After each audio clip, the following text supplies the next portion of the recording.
평안하십니까? 6월 7일 어썸 큐티 시작하겠습니다. 인간의 마음속에는요, 두 가지 마음이 있을 때 갈등이 생깁니다. 분쟁이 생깁니다. 시끄러워집니다. 힘들어집니다. 한 가지 마음으로 살다가 또 한 가지 새로움에 또 마음이 끌리면 빼앗기게 되면은 분쟁이 일어나게 되는 것이죠. 평안합니다. 평탄합니다. 그 삶을 또 유지하고 싶습니다. 그러나 새로운 곳에 마음이 빼앗기면은 그 두 가지 마음이 한 가지 마음을 만들기 위해서 깨뜨리게 되는 거죠. 깨지게 됩니다. 그러면 갈등이 생기고 분쟁이 생기고 문제가 발생하고 상황을 이상하게 방향성을 가지게 되는 그런 마음을 발견할 수가 있습니다. 이스라엘 백성, 남유다 백성, 예루살렘 백성이 하나님과의 언약 관계를 깨뜨려 버렸습니다. 깨져 버렸습니다. 하나님은 이미 깨졌다라고 이렇게 말씀하고 계십니다. 남유다 백성, 예루살렘 백성들은 아직도 깨지지 않았어요. 하나님은 섬깁니다. 그러나 우리의 마음은 또 새로운 곳에 빼앗겨 있습니다. 그냥 마음이 드러납니다. 몸으로 드러납니다.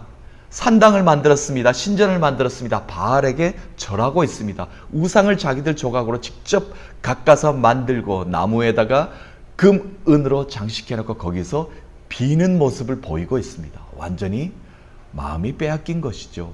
두 가지 마음이 아니라 이제는 바알을 향한 마음이 되어버렸습니다.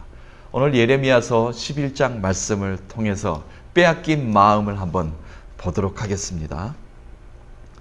9절 말씀입니다. 오늘 11장 9절에서 17절까지 말씀입니다. 9절 하나님이 말씀하십니다.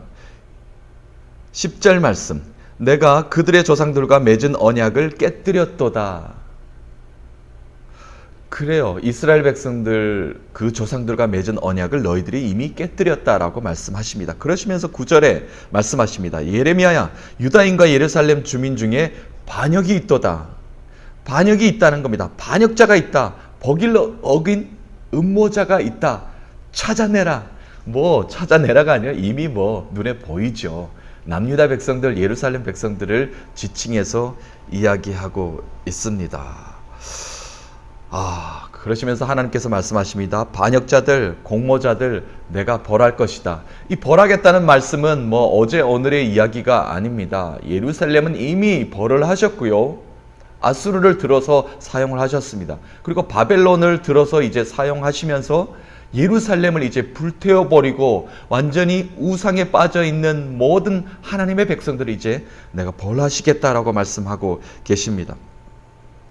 11절 말씀은 재앙을 내가 내릴 것이다. 피할 곳이 없을 것이다. 살려달래도 나는 안 들을 것이다. 12절 말씀 너희들이 살아보려고 너희 우상들을 찾아가 아무리 부르짖어도 그곳에 구원은 없을 것이다. 너희들이 구원받을 수 없다라고 이렇게 말씀하십니다. 하나님께서 베풀어 주신 출애굽시켜 주셨던 그 구원의 사건, 너희가 죄를 지어도 힘이 들어도 내가 너희들의 모든 것을 들어주었던 그 구원 어디 가서 맛볼 수 없을 것이다 라고 하나님께서 말씀하고 계십니다. 13절 말씀 네가 마음이 뺏긴 바알 때문에 내가 많이 수치스럽다. 하나님도 수치스럽다라는 표현을 사용하고 계십니다. 또 예레미야 입술을 통해서 이렇게 증거하고 있죠. 바알 때문에 수치스럽다는 겁니다. 가짜 때문에 많이 수치스러워하는 그런 모습을 볼 수가 있습니다. 그러시면서 14절에 이제 예레미야야 중보하지 마라. 예루살렘 백성들을 향하여 남유다 백성들을 향하여 악행을 저지르는 우상에 빠져있는 마음이 빼앗긴 저 백성들을 위해서 이제 중보 기도하지 마라. 재앙을 피해보려고 순간을 한번 모면해보려고 또 나를 찾은 척 하지 말라라고 이렇게 말씀하십니다. 그렇습니다. 조금 재앙이 내리면 하나님의 진노가 내리면 그때 또 정신을 차리고 다시 한 번 더 하나님의 성전을 찾아갑니다. 교회를 찾아갑니다. 그 순간을 좀 모면해보려고 말이죠. 그렇게 하지 말라라고 이렇게 이야기합니다. 진정성 없는 기도 이제는 안 들을 거다라고 이렇게 말씀하십니다. 15절 말씀 계속 제가 한번 읽어보겠습니다. 나의 사랑하는 자가 많은 악한 음모를 꾸미더니 나의 집에서 무엇을 하려느냐? 거짓한 재물 고기로 내 재산을 피할 수 있겠느냐? 그때에 내가 기뻐하겠느냐?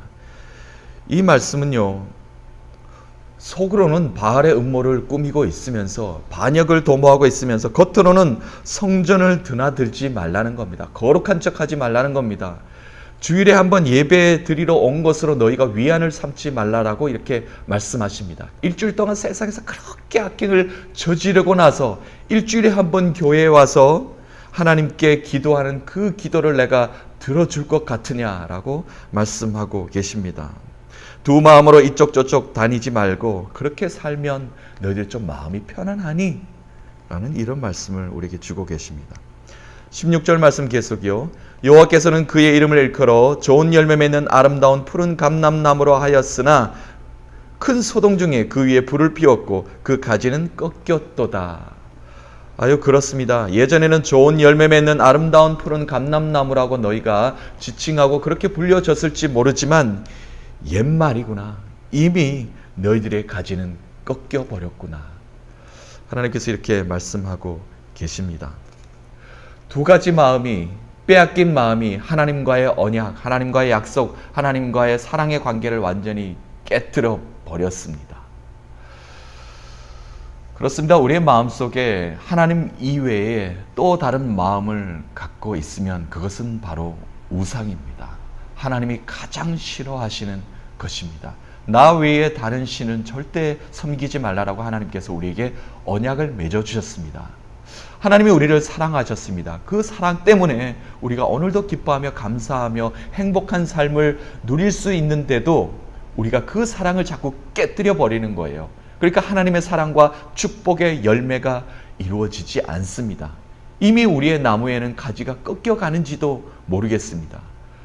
우리의 삶에 어떻게 아름다운 열매를 맺어야 됩니까? 그것은 하나님과의 마음이 계속해서 우리의 마음속에 자리 잡고 있어야 됩니다. 잃어버렸다면 회복해야 됩니다. 하나님의 마음을 되찾아야 됩니다. 우리가 빼앗긴, 세상에 빼앗긴, 돈에 빼앗긴, 명예에 빼앗긴 그 마음을 되찾아야 합니다. 하나님이 그것을 기다리고 계십니다. 오늘 남유다 백성에게, 예루살렘 백성에게 그것을 선포하고 계십니다.